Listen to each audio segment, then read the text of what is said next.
Hello students, welcome to the class. और cell biology unit जो है हमने इसमें रिवीजन स्टार्ट किया था।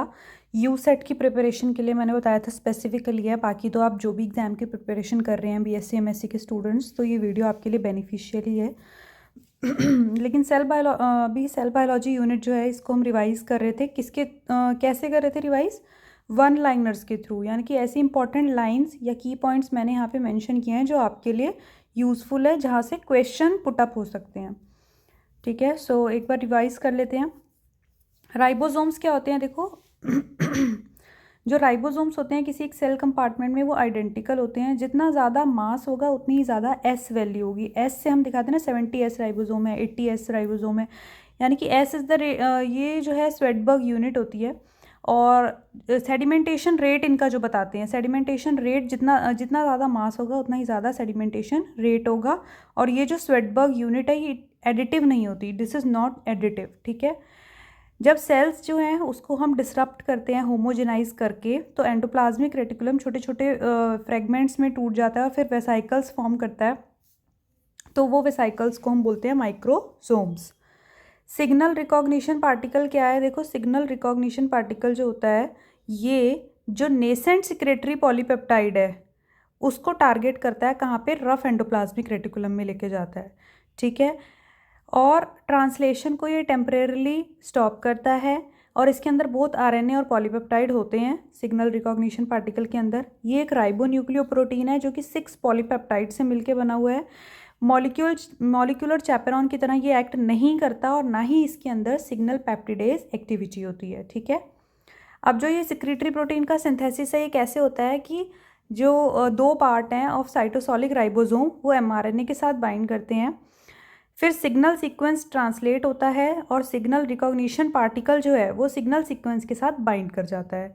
उसके बाद प्रोटीन सिंथेसिस रुक जाता है और जो एसआरपी प्रोटीन है वो जो एसआरपी है वो बाइंड करेगा रिसेप्टर के साथ in the endoplasmic membrane.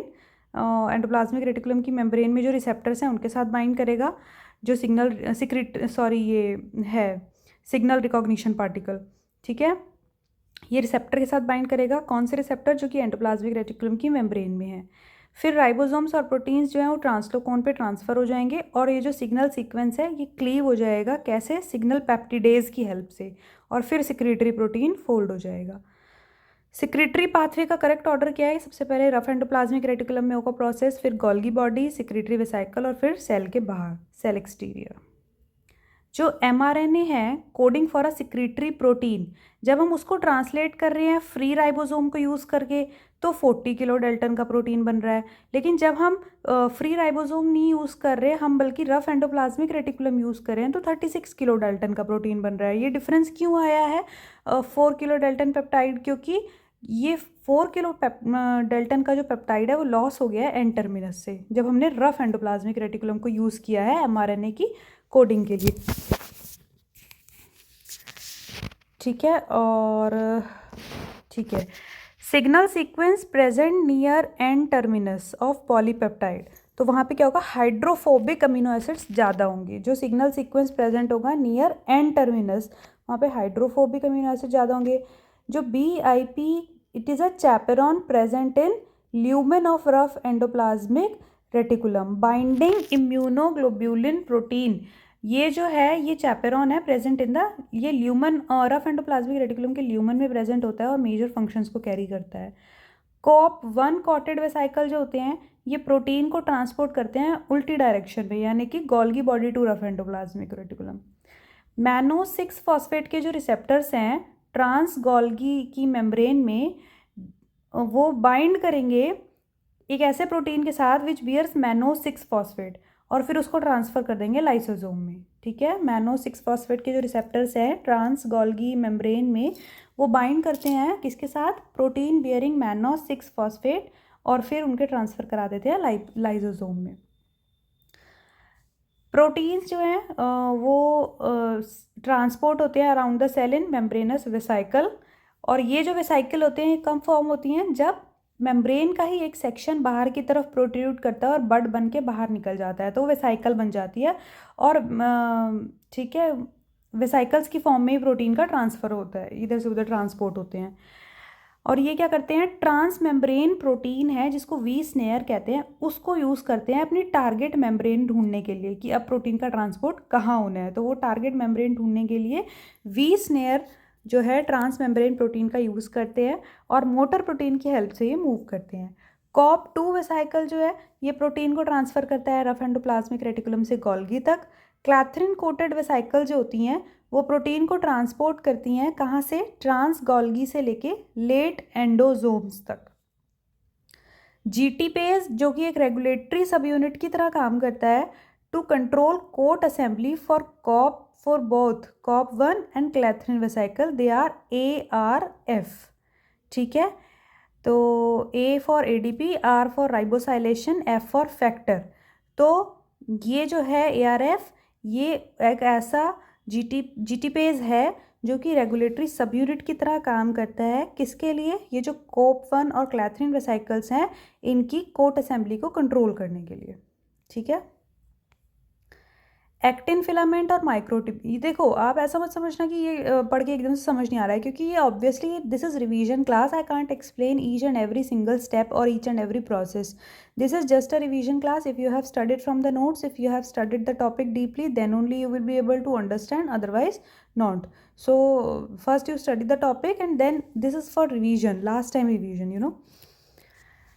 Actin filament और माइक्रोट्यूब्यूल्स क्या प्रॉपर्टीज शेयर करते हैं कि दोनों ही सेल की मोटिलिटी में इन्वॉल्व होते हैं, दोनों ही इंट्रिंसिकली पोलर स्ट्रक्चर हैं और दोनों ही जो है मोटर प्रोटीन के साथ एसोसिएट करते हैं। मसल कॉन्ट्रैक्शन में क्या होता है कि कैल्शियम की कंसनट्रेशन जैसे ही इंक्रीज होगी साइटोसॉल के अंदर तो फिलामेंट्स आपस में स्लाइड करना स्टार्ट कर देते हैं। एक्टिन की अगर हम बात करें तो अल्फा एक्टिन जो है बहुत सारे टाइप के मसल्स में प्रेजेंट होते हैं और एक्टिन का फिलामेंट जो है उसमें एक माइनस एंड होता है, एक प्लस एंड होता है। प्लस एंड जो है फास्ट ग्रो करता है, माइनस एंड जो है स्लो ग्रो करता है। साइटोचैलेसिन्स जो है वो क्या करते हैं, एक्टिन के पॉलीमराइजेशन को इनहिबिट कर देते हैं। मायोसिन की अगर हम बात करें तो मायोसिन जो है किसके साथ बाइंड करता है, पॉलीमराइज्ड एक्टिन के साथ। मायोसिन क्या है, एटीपेज की तरह काम करता है और इसके पास डोमेन्स होते हैं जो कि इंटरैक्ट करते हैं एक दूसरे के साथ to effect its physiological function. Myosin के पास एक एक्टिन बाइंडिंग साइट होती है और दूसरा एक एटीपेज साइट होती है, लेकिन जीटीपेज साइट इसके पास नहीं होती और ना ही ये माइनस एंड की माइक्रोट्यूब्यूल के माइनस एंड की तरफ मूव करता है, मायोसिन नहीं करता है। ठीक है, एक्टिन फिलामेंट जो है वो एमीबॉइड मूवमेंट में इन्वॉल्व हो रहा है, साइटोप्लाज्मिक स्ट्रीमिंग में, स्मूथ मसल्स के कॉन्ट्रैक्शन में, लेकिन फ्लैजिलर मूवमेंट ये शो नहीं करता। मोनोक्लोनल एंटीबॉडी जो है वो जी एक्टिन के साथ बाइंड करती हैं लेकिन एफ एक्टिन के साथ नहीं बाइंड करती। क्यों, क्योंकि हो सकता है जब जी एक्टिन पॉलीमराइज होके एफ एक्टिन बना रहा है तो उस टाइम पे वो जो एपिटोप है जहाँ पे आके वो एंटीबॉडी अटैच होती है वो कहीं बरी हो जा रहा है, कहीं दब जा रहा है। ठीक है, तो इसलिए मोनोक्लोनल एंटीबॉडी जी एक्टिन के साथ बाइंड करती है लेकिन एफ एक्टिन के साथ नहीं करती है। साइटोस्केलेटन के क्या कंपोनेंट है, माइक्रोफिलामेंट, माइक्रोट्यूब्यूल और इंटरमीडिएट फिलामेंट। प्रोटीन्स जो है वो पेरोक्सीसोम्स में इंपोर्ट किए जाते हैं, किस स्टेट में, फुली फोल्डेड स्टेट में। और ये जो प्रोटीन का ट्रांसपोर्ट होता है पेरोक्सीसोम में कब होता है, ट्रांसलेशन के बाद। ठीक है, SKL सीरीन, लाइसीन, ल्यूसीन, ये एक ट्राईपेप्टाइड होता है जो कि C टर्मिनस पे होता है और PTS की तरह काम करता है। Perinuclear space is continuous with the lumen of endoplasmic reticulum.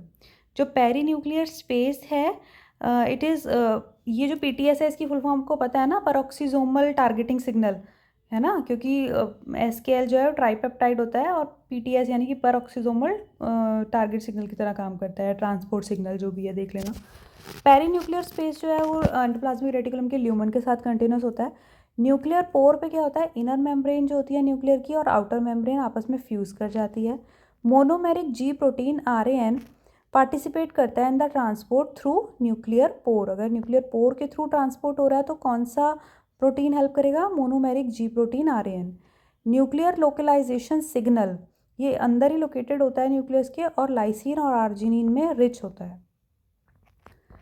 जो ट्रांसलेशन के बाद अनफोल्डेड प्रोटीन्स को हम ट्रांसलोकेट करते हैं इनर माइटोकॉन्ड्रियल स्पेस में, तो उसके लिए क्या चाहिए होता है, बाईपार्टाइट सिग्नल सीक्वेंस। ठीक है, ट्रांसलेशन के बाद अनफोल्डेड प्रोटीन्स को माइटोकॉन्ड्रिया के अंदर ट्रांसलोकेट करने के लिए बाईपार्टाइट सिग्नल सीक्वेंस चाहिए होता है। न्यूक्लियर एक्सपोर्ट में क्या होता है कि फोल्डेड प्रोटीन को मूव कराया जाता है न्यूक्लियर पोर कॉम्प्लेक्स के थ्रू।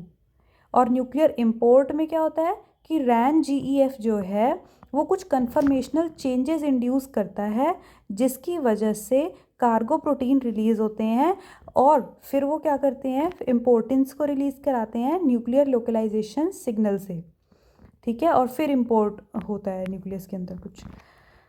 अगर एटीपी एकदम से अनअवेलेबल हो जाए जब सार्कोमेयर शॉर्ट होने लगा है, तो मसल कॉन्ट्रैक्शन हम पढ़ते हैं ना, तो सार्कोमेयर शॉर्ट होने लगा है उस टाइम पे अगर एटीपी अनअवेलेबल हो गई तो क्या होगा कि मायोसिन का जो हेड है वो एक्टिन से डिटैच नहीं हो पाएगा। अगर स्केलेटल मसल की लेंथ कम हो जाती है एक्टिव कॉन्ट्रैक्शन के टाइम पे, तो ए बैंड का साइज सेम रहता है। माइक्रोटिब्यूल की अगर हम बात करें तो इसका प्लस एंड जो होता है फास्ट ग्रोइंग एंड होता है, और जैसे ही माइक्रोटिब्यूल में छोटी छोटी फ्रेगमेंट्स ऐड करने लगते हैं तो पॉलीमराइजेशन बढ़ जाता है और माइक्रोटिब्यूल विद जीटीपी कैप ये श्रिंकेज फेज में चला जाता है। अगर माइक्रोटिब्यूल में जीटीपी कैप लग गया तो वो श्रिंकेज फेज में चला जाएगा और इसको हम बोलते हैं कैटास्ट्रॉफ, ठीक है। एक्टिन फिलामेंट की ट्रेडमिलिंग, इस ये क्या प्रोसेस है, अगर हम कहें कि ट्रेडमिलिंग ऑफ एक्टिन फिलामेंट, तो ये क्या प्रोसेस है, इसका मतलब है कि जो प्लस एंड है उसकी नेट असेंबली और माइनस एंड जो है उसकी नेट डिसअसेंबली, माइनस एंड पे डिसअसेंबली प्लस एंड पे असेंबलिंग हो रही है, तो हम कह रहे हैं कि एक्टिन फिलामेंट की ट्रेडमिलिंग हो रही है। ट्रोपोमायोसिन का क्या फंक्शन है स्केलेटल मसल्स में कि ये एक रिलैक्सिंग प्रोटीन की तरह काम करता है। जब स्केलेटल मसल रेस्ट पे होंगी तो ये क्या करेगा, वो साइट को कवर कर देगा जहाँ पे मायोसिन एक्टिन के साथ बाइंड करता है, उसको साइट को ही कवर कर देगा, तो ये रिलैक्सिंग प्रोटीन की तरह काम करता है ट्रोपोमायोसिन। कैल्शियम का क्या रोल है मसल के कॉन्ट्रैक्शन में कि वो ट्रोपोनिन के साथ बाइंड करता है, उसकी शेप चेंज करता है ताकि एक्टिन फिलामेंट एक्सपोज हो पाए, तो ये कैल्शियम का रोल है, ठीक है। मसल की कॉन्ट्रैक्शन कैसे होते हैं, सबसे पहले एटीपी आया मायोसिन के साथ बाइंड किया, फिर सार्कोप्लाज्मिक रेटिकुलम में क्या होगा, कैल्शियम रिलीज होगा, फिर ये कैल्शियम ट्रोपोनिन से बाइंड करेगा, फिर ट्रोपोमायोसिन मूव करेगा, फिर एटीपी का हाइड्रोलाइसिस हो जाएगा और मायोसिन जो है वो एफ एक्टिन को कॉन्ट्रैक्ट करेगा, एफ एक्टिन जैसे ही कॉन्ट्रैक्ट होगा वो मूव होगा और सार्कोमेयर शॉर्ट हो जाएगा। फ्री टिब्यूलिन डाइमर के अंदर दो मॉलिक्यूल होते हैं न्यूक्लियोटाइड जीटीपी के, one of these located on alpha टिब्यूलिन, ठीक है। जो फ्री टिब्यूलिन डाइमर है उसके पास दो मॉलिक्यूल्स हैं न्यूक्लियोटाइड जीटीपी के, एक जो कि अल्फा टिब्यूलिन सब यूनिट पे बाइंड है, अल्फा सब यूनिट पे जो बाइंड है वो इरिवर्सिबली बाउंड होता है, यानी कि अगर हम वो हाइड्रोलाइज भी नहीं हो पाएगा, ठीक है, वो वाला पार्ट। माइक्रोटिब्यूल्स डायरेक्टली किस चीज़ में इन्वॉल्व होते हैं, पूरे सेल का मोशन कराते हैं, एक तो फ्लैजिला के थ्रू, दूसरा ये कि माइटोटिक स्पिंडल मूव कराते हैं, और दूसरा ये कि एंडोप्लाज्मिक रेटिकुलम के रेटिक्यूलर आर्किटेक्ट को मेंटेन करते हैं। माइक्रोटिब्यूल्स एमीबॉयड मूवमेंट में इन्वॉल्व नहीं होते, और जो ये सेल प्लेट का फॉर्मेशन है प्लांट सेल के अंदर, it is also governed bye microtubule. Microtubule जो होते हैं वो स्पिंडल फाइबर फॉर्म करते हैं, फिर वो स्पिंडल फाइबर किस चीज़ में इन्वॉल्व हो रहे हैं, क्रोमोसोम के मूवमेंट में ड्यूरिंग माइटोसिस मियोसिस, साथ ही साथ सेल सपोर्ट में, शेप में और फ्लैजिला की मूवमेंट में, लेकिन साइक्लोसिस में इनका कोई रोल नहीं है। काइनेटोकोर जो है वो एक स्पेशल अटैचमेंट साइट होती है माइक्रोटिब्यूल के लिए, जो कि क्रोमोसोम के सेंट्रोमेयर पे होती है, और ये जो है it binds two plus end of microtubule. ये काइनेटोकोर जो है माइक्रोटिब्यूल के प्लस एंड से बाइंड करता है, और अगर माइक्रोटिब्यूल के एंड पे जीटीपी कैप लग गया तो वो डीपॉलीमराइज हो जाएगा, ठीक है। काइनेसिन जो होता है वो प्रोटीन को मूव कराता है माइनस एंड से प्लस एंड तक, माइक्रोटिब्यूल के माइनस से प्लस एंड तक। माइक्रोटिब्यूल एसोसिएटेड जो प्रोटीन्स हैं यानी कि एमएपीज जो हैं वो टिब्यूलिन के पॉलीमराइजेशन में इन्वॉल्व होते हैं, ठीक है। Colchicine treated cells are arrested in metaphase. Colchicine है क्या, एक इनहिबिटरी केमिकल है जो कि माइक्रोटिब्यूल के पॉलीमराइजेशन को प्रिवेंट करता है, यानी कि माइक्रोटिब्यूल को पॉलीमराइज नहीं होने देता। फ्लैजिला में क्या होता है, 9+2 अरेंजमेंट होता है माइक्रोटिब्यूल का, और सेंट्रियोल में क्या होता है, 9+0 अरेंजमेंट होता है माइक्रोटिब्यूल का। काइनेटोसोम और सेंट्रियोल इनका स्ट्रक्चर सेम होता है। प्रोटीन जो कि रिस्पॉन्सिबल है for sliding of outer microtubule doublet against one to produce ciliary bending is dynein, यानी कि डाइनिन प्रोटीन का क्या फंक्शन है कि ये जो बाहर की तरफ माइक्रोट्यूब्यूल डबलेट है उनकी स्लाइडिंग कराता है, जिसकी वजह से सीलियरी बेंडिंग प्रोड्यूस होती है। सीलियरी मोशन कैसे जनरेट होता है? इसका मतलब कि जो आउटर डबलेट माइक्रोट्यूब्यूल हैं जब वो स्लाइड करते हैं तब सीलियरी मोशन होता है। माइक्रोट्यूब्यूल्स क्या है? देखो, प्रोटीन काइनेसिन और डाइनिन जो है वो मेम्ब्रेन बाउंड स्ट्रक्चर को ट्रांसपोर्ट करते हैं अलोंग द माइक्रोट्यूब्यूल। माइक्रोट्यूब्यूल में स्ट्रक्चरल फंक्शनल पोलैरिटी होती है और साथ ही साथ जो माइक्रोट्यूब्यूल एसोसिएटेड प्रोटीन्स हैं वो माइक्रोट्यूब्यूल को ऑर्गेनाइज करते हैं और उसकी स्टेबिलिटी को अफेक्ट करते हैं। सेंट्रियोल की अगर हम बात करें तो उसमें स्ट्रक्चरल और फंक्शनल पोलैरिटी होती हैं। पेयर ऑफ सेंट्रियोल प्रेजेंट होता है right angle to each other, और काइनेटोसोम जो है it is homologous to centriole. ATPase activity एक बहुत ही कॉमन प्रॉपर्टी होती है सारी ही साइटोस्केलेटल मोटर प्रोटीन की, जैसे कि काइनेसिन, डाइनिन, मायोसिन, ये सब साइटोस्केलेटल मोटर प्रोटीन है। इनकी कॉमन प्रॉपर्टी है कि एटीपेज एक्टिविटी होती है। काइनेसिन जो है वो नेगेटिव से पॉजिटिव एंड तक मूव करता है और माइक्रोट्यूब्यूल्स पे होता है। डाइनिन जो है वो माइक्रोट्यूब्यूल के पॉजिटिव से माइनस एंड तक वर्क करता है, ये आपको पता होना चाहिए। सेल्यूलर फंक्शन जो कि कॉल्चिसिन और साइटोचैलेसिन बी के साथ एक साथ इनहिबिट होता है लेकिन सेपरेटली नहीं होता, वो क्या है? माइक्रोट्यूब्यूल्स और माइक्रोफिलामेंट्स, ठीक है। So this was the revision of cell biology. अभी और भी कुछ कॉन्सेप्ट सेल बायोलॉजी के रह गए हैं जो हम नेक्स्ट क्लास में कवर करेंगे। उसके बाद नई यूनिट स्टार्ट करेंगे। आप एक बार कमेंट में बता दीजिएगा कि आपको ऐसे ही वन लाइनर्स के थ्रू रिवाइज करना है कि ऐसे ही सिंपली लाइंस हों, या फिर आपको क्वेश्चन MCQs के थ्रू रिवाइज करना है। सो नेक्स्ट अगर आपको MCQs चाहिए तो मैं नेक्स्ट यूनिट से MCQs डाल के रिवीजन कराना स्टार्ट करूँगी। अदरवाइज़ ये वन लाइनर्स भी बेस्ट हैं, आपको एक लाइन याद करनी है और उसी से क्वेश्चन पुट हो सकता है। ये बहुत बहुत डीप कॉन्सेप्ट्स हैं जो क्वेश्चंस में आपके कहीं ना कहीं यूज़ होंगे। So stay tuned with the channel concepts and notes academy by Ayushi. See you soon in next class. Thank you.